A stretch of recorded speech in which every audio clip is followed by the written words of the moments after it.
Live from 6 News, the station on your side. This is The 7. Good evening, I'm Bo Williams, and welcome to The 7. Let's get a look at the Big 7 stories for you right now. And topping the list, more fallout from the grade-changing investigation at Clinton High School. Clinton High will have to pay a fine and forfeit the football team's wins from the 2023 season. And the school's football coach will not be back to lead the Dragons this fall. Word of the forfeit comes from a letter sent by the TSSAA, the state's organizing body for high school sports, to Clinton's athletic director, obtained today by 6 News. The letter reveals that Clinton self-reported that one of its players was not academically eligible during the football season because the student did not earn the required number of credits the year before. Now, the letter outlines Clinton's fines as $250 for playing an ineligible athlete in 13 games. Also, rules require forfeiting any game in which an ineligible player participated. We've been reporting on the probe into grade manipulation, with 2 teachers fired and the school's now former principal, Dan Jenkins, resigning in the aftermath. Clinton's football coach, Daryl Keith, is mentioned in the investigation as having reportedly asked a teacher to replace a player's grades by putting the student into an online class. Investigators were told by the teacher that she at first refused. Then Keith allegedly asked again after having gotten Principal Jenkins' signature on the student's transcript. We checked today with Anderson County Schools. All the district would say about Coach Keith is that his contract has not been renewed for the 2024-25 school year as a teacher/coach. Now, Keith took up the head coaching role in 2020. The Dragons went 6-7 last season, reaching the state quarterfinals for the first time since 1992 before losing to Walker Valley. Next on our big story list for you, scores that mean a lot to Tennessee families. TCAP test scores are now in the hands of school districts. For families of 3rd graders, this means finding out whether their children will face hurdles in moving on to the 4th grade. 3rd graders who do not make the grade on the English language arts part of the test have a chance at a retest. If they still don't reach proficiency, that then triggers a process for getting to the 4th grade, including a summer learning camp, 4th grade tutoring, possibly both or some other steps. The state law behind all this was overhauled after fears and confusion over students being held back automatically because of testing. Families have options like exemptions, appeals, and a conference process to make the promotion decision about their child moving on to the 5th grade. Knox County Schools says it will notify families this week about scores related to 4th grade promotion.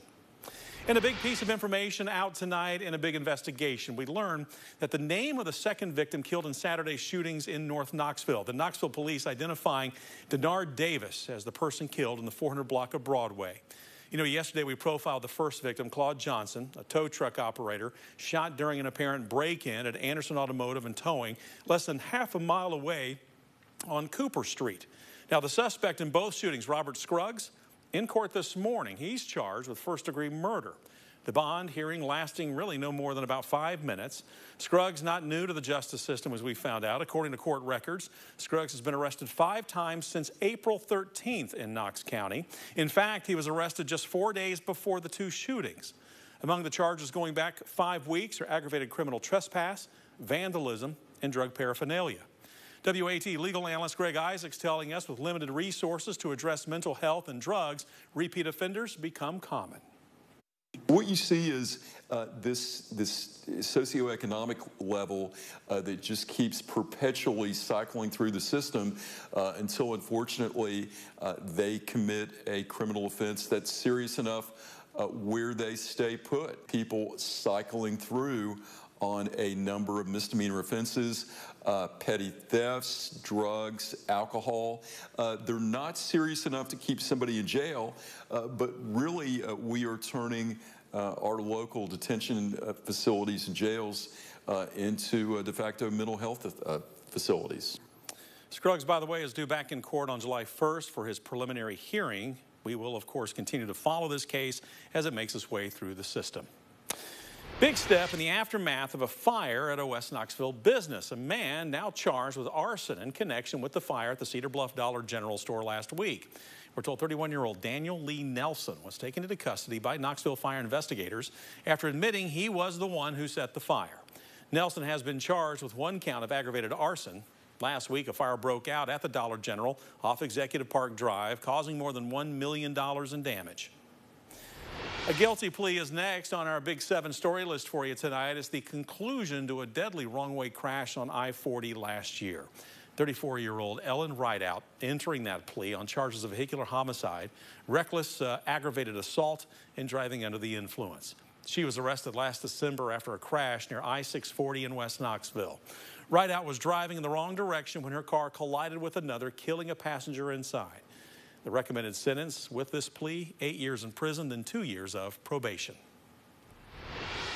A 19-year-old man facing charges after a missing teen from Georgia was found in his vehicle. The discovery made after a deputy stopped him for a traffic violation in Loudoun County. Last night around 11 o'clock, Loudoun County Sheriff's Deputy Justin Parks pulled over a vehicle that failed to maintain its lane on I-75 in Philadelphia. During the stop, Deputy Parks recognized a passenger, a 15-year-old girl missing out of Georgia. Records show the driver, Joshua Workman, was attempting to take the teen to Ohio. The sheriff's office said the teen was returned home to her parents.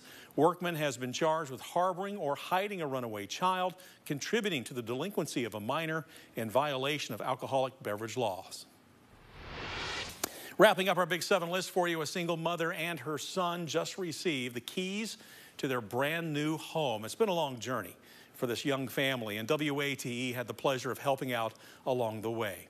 Last year, WATE helped Blount County Habitat for Humanity build the home after Maryville native Jabrila Moore applied for the opportunity. Over the last year, she's taken classes provided by the nonprofit to learn how to be a responsible homeowner. Then today, Habitat for Humanity and our own Ella Wales gave her the symbolic keys and a special dedication ceremony. The home is complete and they are in the process of moving in, something Jabrila tells us that she and her son, Jay Sean, well, have been waiting a long time for. He's able to run around the house. I won't have to tell him to be quiet for neighbors. He's got a whole yard to play in. It feels amazing, and especially just everybody coming out to support. It's crazy. I just want to thank everybody again for giving us this opportunity.